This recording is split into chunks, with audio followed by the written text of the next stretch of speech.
Good morning, everybody, and welcome inside the Spotlight Omaha podcast, where we take you around the city of Omaha, introduce you to local business owners, influential figures, and people who are making an impact on the community today. We are brought to you by Pixel Fire Marketing.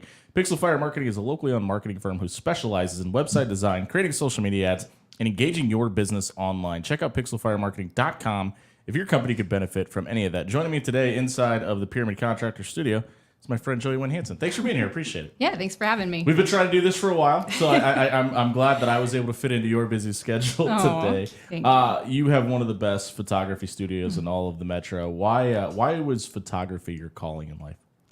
Well, I mean, ever since I was little, I always had a camera in my hand. My dad actually had a marketing company, and so it kind of just went right along with that. Okay. So I think just growing up with that, and then just I have a nursing background, and so having empathy for people and really being able to capture those moments where people really need those memories and having that why to really look at their life. What happened in life that made you think nursing was in the past and I need to make maybe a side hustle or a passion my full-time career? Yeah, so I've been a nurse for 17 years, and I worked primarily in critical care.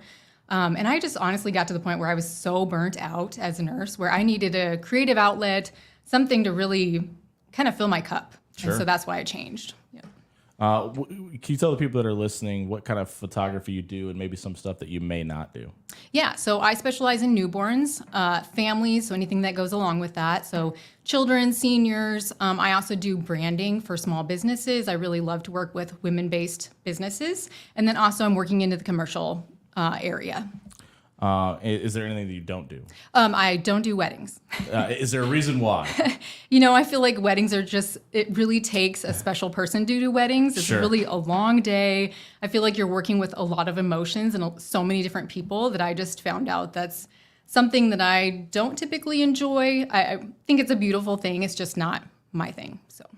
How much does you talked about the fact that obviously it drives support of your business because you're doing photos for other small businesses. How much has social media changed the way you do business? How much does it benefit what you guys do? Yeah, it changes my business a lot. I think social media, if you're not on social media, people aren't going to find you. They're not going to see you.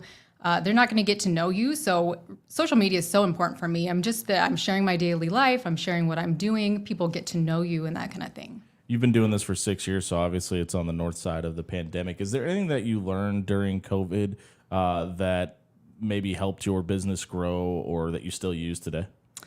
I think during COVID, it was such a hard time, especially because I was a nurse still at that time. I still keep carrying my license. I work still at the med center a couple times a month. So for me, I think, just the loss that we saw was huge. And I think people really needed that reminder of what's my why? Why am I doing what I'm doing? Do you feel like you were doing more pictures then or less during that time?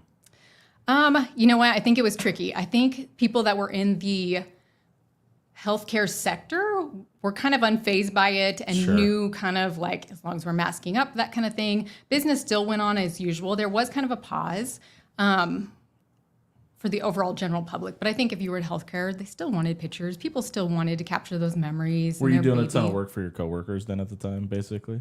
Yeah. Yeah, that's awesome. Yep. Okay. Yep. You also have done a ton of networking. We've had a lot of people in here in Center Sphere or BNI or what have you. How has networking changed because I think when you think photography, you don't think, oh, they could benefit from knowing a roofer or a plumber. How has networking kind of helped your business? Yeah, I think 100% has helped. That's what I realized is when I was networking more, that's when I saw more business. So, it's weird how that works. Yeah, right? Yeah. So even if you're a business that doesn't think, oh, I don't need a photographer, I don't need them right now. Well, look at your personal life. Do you need family photos? Are you having a baby? Do you have kids? All aspects of life, you're going to need a photographer at some point. Yeah. So we had somebody in here yesterday that owns a medical health spa, and the question I asked about the difference between male and female customers was a lot different than what I thought I was going to get. When we're talking about photos, I think the 10,000-foot view would tell you it's usually the female demographic driving the force. Do you notice that to be the case in your line of work? Oh yeah, moms run the show. Sure. Mom wants great pictures. Dad's along for the ride. Sometimes he just knows what to wear that day. Yeah, he knows that he has to wear a certain outfit, show up for the day. But moms really run the show. If moms don't love the pictures, nobody's getting the pictures. Does that kind of change how you I mean, let's call it what it is. People are difficult to work with, right? Does that kind of change your when you see the family dynamic? Because I'm sure it's not 100% that way, probably close to 98. But does that kind of change how you pitch the sale, the pricing, things like that? Yeah, absolutely, 100%. I mean, I always focus on. I focus on both partners. Like, let's say it's a family. I focus on both, but I really focus on mom because obviously I'm a woman. I'm going to connect with her a little bit more than I am the guy who's just showing up. Absolutely. So I really focus on what are we wearing? What are her kids going to be wearing? Because she's primarily the person that I'm going to be talking with and communicating with. How big is communication for you? Like, can you walk us through if somebody decides to go to your website today, and the website's scrolling across the bottom of the page right now, if you want to get family photos done this fall, if somebody contacts you today, what does the process look like to set up a shoot? Yeah. So they'll reach out either via, I get a lot from social media, but also my website. They'll fill out a contact form so I can see all of their information. And then I'll usually reach out. I'll say, hey, you know what? Can we set up a time that we can just talk over the phone? That's so much easier for me than going back and forth on email. Sure. So we'll usually schedule a call, whether that's in the morning or maybe evenings work well for them. And we'll just jump on a phone call and say, you know what are you looking for? I keep it pretty open-ended. And then what's your end goal?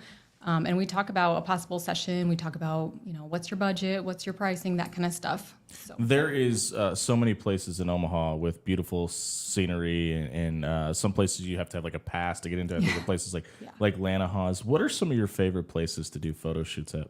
Actually, so my favorite place is Chalco. Not only is my studio nearby, and I also kind of live in that area, so it's really close for me, but also I feel like it's such a great place. Yeah, it has great views, and I feel like even if you got your family picture done in one location of Chalco, then the next year we can just move spots. I mean, there's such a variety of areas. And they also have a dog park. So not only can you have your family, but then you can also have your dog along. Built-in babysitter, Yeah, absolutely. It's great. I mean, obviously, when you think about Chalco, you think about the wildlife out there. You always see deer out there eating pumpkin or whatever. Have you ever gotten any animal shots in while you've been out there? Yeah, especially deer. I feel like there's always kind of deer around the area. So I feel like they're kind of always in the background. A lot of people, we get a lot of people that watch this show in the Omaha area, but obviously some outside of it. What's the furthest you've traveled for a shoot? So obviously Nebraska, like Western Nebraska, Iowa, but I will travel other places too. So either other states and whatnot. So, do you know what's the farthest you've traveled to this point? Oh gosh. Probably Florida. Okay. Wow. Yeah. All right. Well, when we talk about growth in the photography industry, I think there's obviously some sort of ceiling because you can only take so many family photos. What does growth look like for you personally over the next couple of years? I think growth looks a little different for me just because I am the only person in my business. Sure. I kind of know my cap on like how many clients I can take and whatnot. But for me, the growth looks more like building a community, really making connections with the family and the people that I serve and the other businesses that I serve. So it's more of a growth community kind of factor for me. How often are you, and it's probably different for each photographer and each business, but how often are you seeing return clients where somebody is coming back time and time again? Oh, yeah, all the time. I would say probably 80% of my clients now are return prior clients. When we talk about pricing, obviously that's usually the biggest deal. If that's the biggest deal for people, what's usually the second to third biggest hurdles to get over if we're talking about a new client that hasn't worked with you and maybe not know what you offer? Yeah, I think besides pricing, I think people are scared to take that initial kind of step because they don't know what's involved in it. I think once you kind of talk them through like, hey, this is the first step we're going to do and then the second step and kind of like walk them through the process, it makes it a lot easier for them. Just like, okay, what would this look like? And I think that eases a lot of their stress through everything. And then at the end, they can be like, wow, that was so easy. So I think ease of booking and kind of like ease of the process. Just looking at your calendar that's coming up, you don't have a ton of openings. You're going to be pretty busy. Is fall the busiest time of the year for you? Oh, yeah, absolutely. Is that because of the colors? Yeah. Yep. And then everybody wanting Christmas cards and New Year's cards, that kind of thing. Yep. Right now, currently, just through the month of September, you only have 3 openings still available. Yeah. Is booking through your website the best way to do that? Yeah, absolutely. I mean, people can always reach out to me. I get a lot of people on social media or just through my contact form, but yeah. Yep. If fall is the busiest time of year, what is the slowest time? I like to take January's off. Oh, okay. So I That just would make it real slow. yeah. And that's not always the case. I think last year I planned for like just taking it all off. But then I obviously have clients that will have newborns. So I'm not going to say no to that. Sure. I mean, yeah. And we're catching up with Joey Winn Hansen here inside of the Spotlight Omaha podcast in the Pyramid Contractor Studio. She is the owner and operator of Joey Winn Portrait Studio. How much of your work would you say is done in studio versus out of? I would say 50-50. I mean, really during the summer and fall months, everybody wants to be outside. It's gorgeous. I also encourage people, especially if you have a business, hey, let's get out. Let's plan your whole year so that we have the good times, the good weather. Yeah. And then during the winter months, we can be indoors. So you mentioned a minute ago that, you're the only employee in the business, obviously, and you mentioned you don't do weddings. And obviously, a lot of times that takes more than one person to do. Is part of the reason you don't do weddings because you don't really want to work with somebody else that you don't trust to give the quality of work that you do? I think for me, I did photograph weddings in the beginning. And actually, funny story, I made my husband second shoot with me, even though he had no clue what he was doing. Sure, I totally taught him, and then he second shot for me on a couple Photo weddings. editing is great. Yeah. And so he figured it out. But I think the thing for me is weddings are just such a long day, and I feel like I'm not specialized enough in that area. There's really great wedding photographers, so I'm going to hand over those clients to people that specialize in that area. You mentioned your husband, and obviously when we talk about owning a business, your partner, your spouse, is usually your biggest support system. How has he kind of played a role other than being ipso facto employee number 2? Yeah. I mean, he's huge, not only support-wise, but I mean, in the studio, he's constantly building things for me and moving things around and that aspect and, keeping me on track with what I'm doing, not only like at home, but also like the accounting and that kind of thing. What are some of the ways that Omaha, and we've already kind of talked about it a little bit with Chalco, but Omaha as a whole, as a city, has benefited your business? And what does it mean for you to be able to work in your own home state? Yeah, so I love being in Omaha. I'm originally from Schuyler, Nebraska, but I love Omaha because not only is it a great community, but I feel like we have really great support. I mean, not only from other photographers, but just other businesses that want to be your cheerleader and really advocate for you. Not only is Omaha beautiful. I mean, there's so many different locations. You can be downtown one moment, but then at Chalco and have a totally different look. Yeah, it doesn't even look like the same place. Yeah. And when we talk about people that have been your own cheerleader, is there anybody particular in your life that you talked about your dad a little bit, but like outside of your family, that's been kind of a driving force in the success of your business and maybe you wanting to be a photographer? If it's just your dad, that's fine too. Yeah, no, I think the wanting to become a photographer really just was when I was little. I always had a camera in my hand. Yeah. I always kind of had that always looking at life through a photograph, if that makes sense. Yeah, that's a good way of looking at it. But I think the number one thing that people have that been my biggest cheerleaders are like in BNI and Centersphere. I mean, really those companies that I stepped in and really didn't know anybody. And then they're advocating for me, not because they have to. They could advocate for anybody. Sure. But because they're like, wow, you have a great service and you have the same ethics and values as we do. It's a weird concept. Yeah. People with ethics and values work out. Yeah, absolutely. What do you think is the biggest hurdle facing the photography industry right now? Maybe not even just you, but like the industry as a whole. I think the fact that even your dog can be a photographer at this point. I mean, all you need is a camera and a website, right? All you need is an iPhone and click that button, right? Yeah. But I think the biggest thing that people don't understand is professional photographers put a lot into their business, not only their gear and insurance and paying taxes, but then also the education side. That's huge. I mean, I spend, some years up to $10,000 on education just because I want to stay in the know and be the best I can. We talked about how social media benefits your business, but I mean, you just made it a good point. Everybody's got a camera in their pocket now, and everybody's an Instagram model. Oh yeah, absolutely. and Snapchat's got enough filters to make it look somewhat professional, right? Yeah. Maybe mad isn't the right word, but does any part of that upset you where you see that and you're like, okay, you put forth minimal effort here. I've got all this education. I've spent probably upwards of tens of thousands of dollars on equipment, and some people think that's what professional photography looks like. I kind of take it with a grain of salt because everybody's at a different point in their photography career whether they're starting out with a phone or if they're really excited about it. I started on a Canon Rebel, which is not a great camera, but I look back at those images and I'm like, wow, they were pretty good, actually. Kids ask your parents what a black room was. Yeah. So, I mean, everyone's at a different point. I mean, you just have to take it with a grain of salt and know that you're doing the best that you can for your business at that time. What is something in the photography sphere that maybe technology-wise or maybe equipment-wise that you're excited to maybe get your hands on in the near future? Oh boy. Well, I switched over from, just digital camera into the mirrorless world. I think that's been 100%. Can you explain what that is for anybody that may not know? Yeah. I mean, so, back in the day we had the dark room, where you're shooting on film, and then you went to the digital world, and then mirrorless is just a different kind of camera that you can use, know. For me, I use the Canon 5R, and it's more of a focus issue for me. I felt like the older cameras did well, but just upgrading that technology has been amazing. So walk us through after the shoot and doing, we just kind of mentioned a minute ago, the photo editing part. How has that changed the industry, and how much time do you usually spend on that part of what you guys do? Yeah, I think that's 100% changed the industry. I mean, you'll look at trends even from when I started to now. I mean, the trends, I stay pretty true to color, but trends are always coming and going. So that's always my goal: true to color, good editing, nice and clean.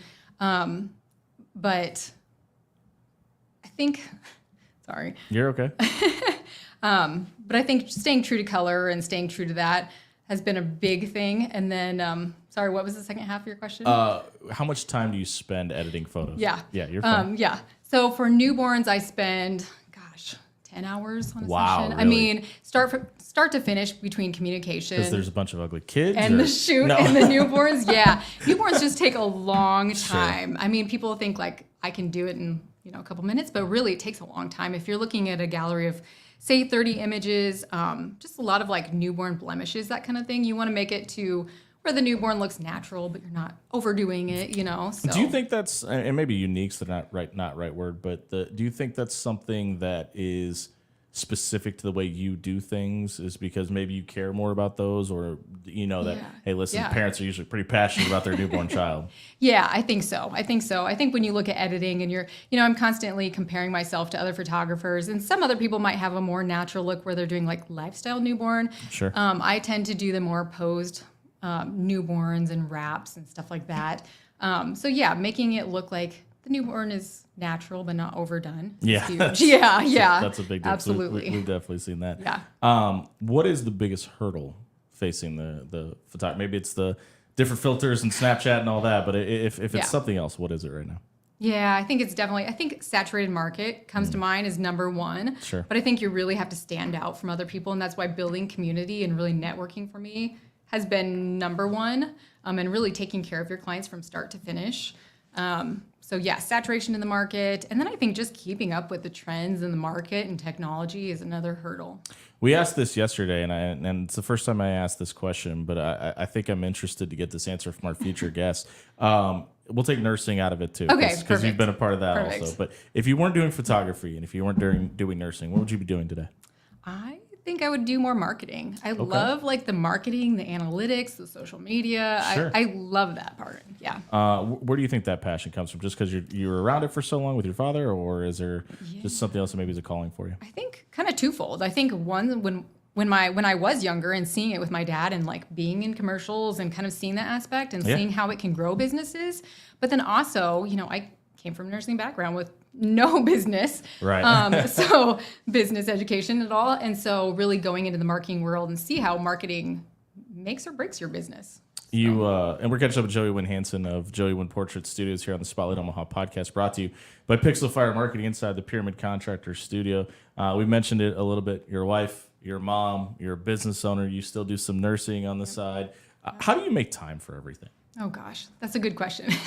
I think really just trying to balance everything and really honing in on my calendar. I mean, like really having everything scheduled to a T. For me, when I was a nurse, I would always have to work every third weekend. My schedule might have been made for me, so I missed out on a lot of my kids' stuff.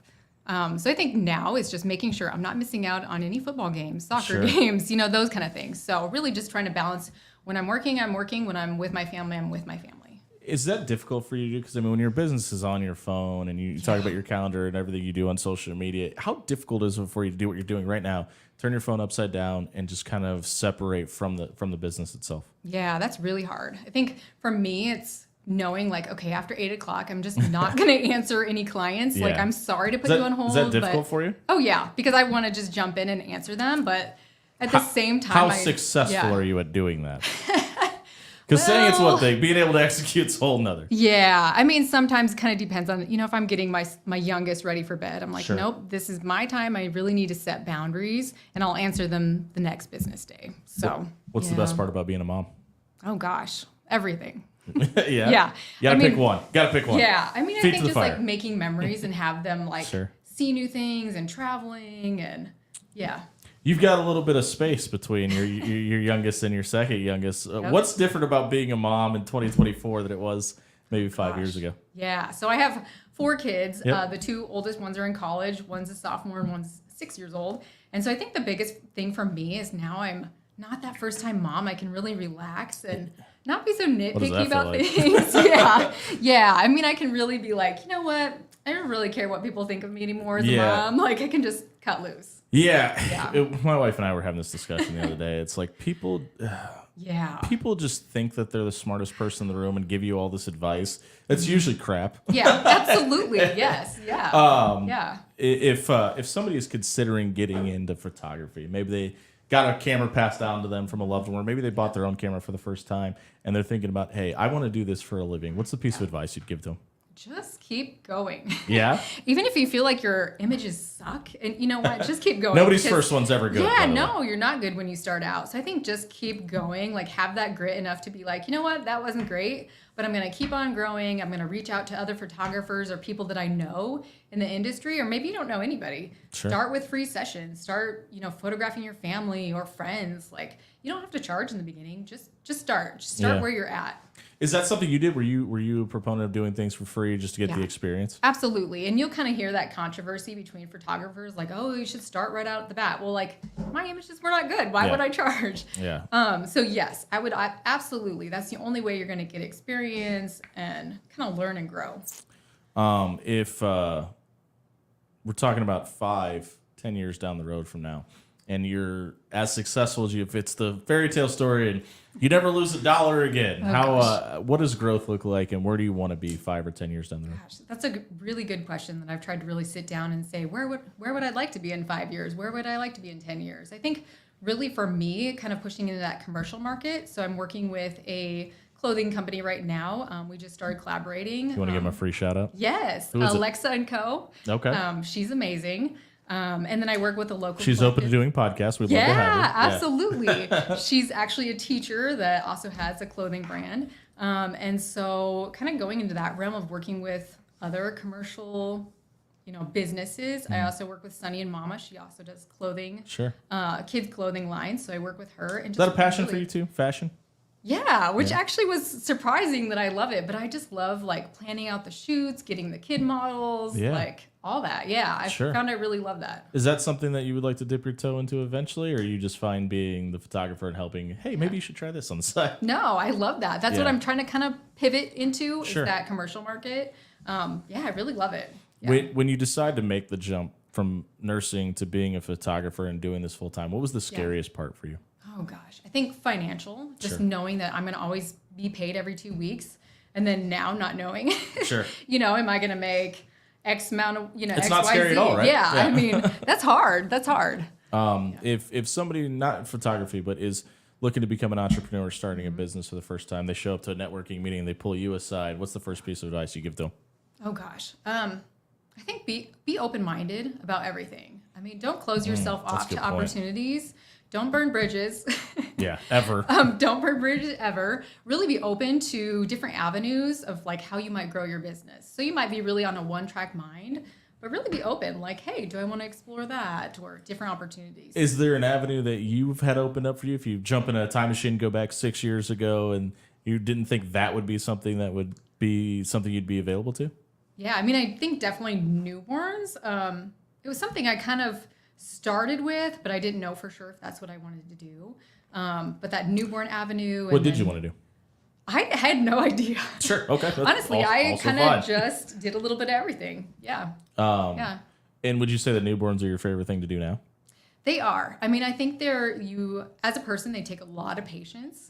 And you kind of just have to go with the flow of the newborn. If they need to eat, if they need to have a diaper change, mom has all these new emotions. Sure. The different family dynamics. So, yeah. If somebody wants to do a photo shoot in your studio versus out in public, are there different pricings, and can you kind of explain that process? Yeah, I mean, there is. So it kind of depends on each individual shoot.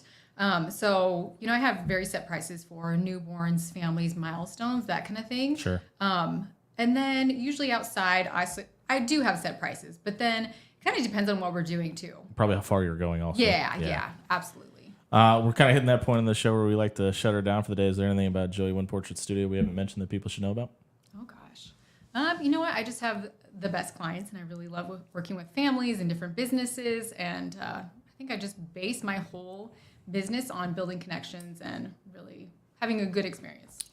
With over 36 5-star reviews on Google, you can check out Joey and her team at joeywinn.com. It's scrolling across the bottom of your screen right now. If you need family photos for the fall, head over to her page, set up an appointment, and get your photos done this fall. We'll be back tomorrow at 11 o'clock, catching up with a new business owner in the city of Omaha and learning about their business and how it kind of fluctuates to start a new business in 2024. Hope you can join us tomorrow at 11 here on the Spotlight Omaha podcast, brought to you by Pixel Fire Marketing inside the Pyramid Contractor Studio.